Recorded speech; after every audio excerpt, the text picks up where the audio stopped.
Hey, it's Chris Alter from On the Dot Studios. I'm in my living room right now. We've been making some videos about how you can use different spaces in your home to look more professional in your teleconferencing. I want to show you how you can go from this to this.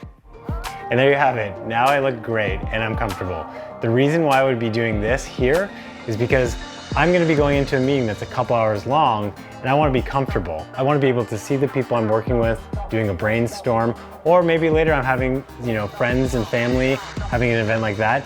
I don't want to have any kind of teleconferencing fatigue, and it only takes a couple of minutes to set this up.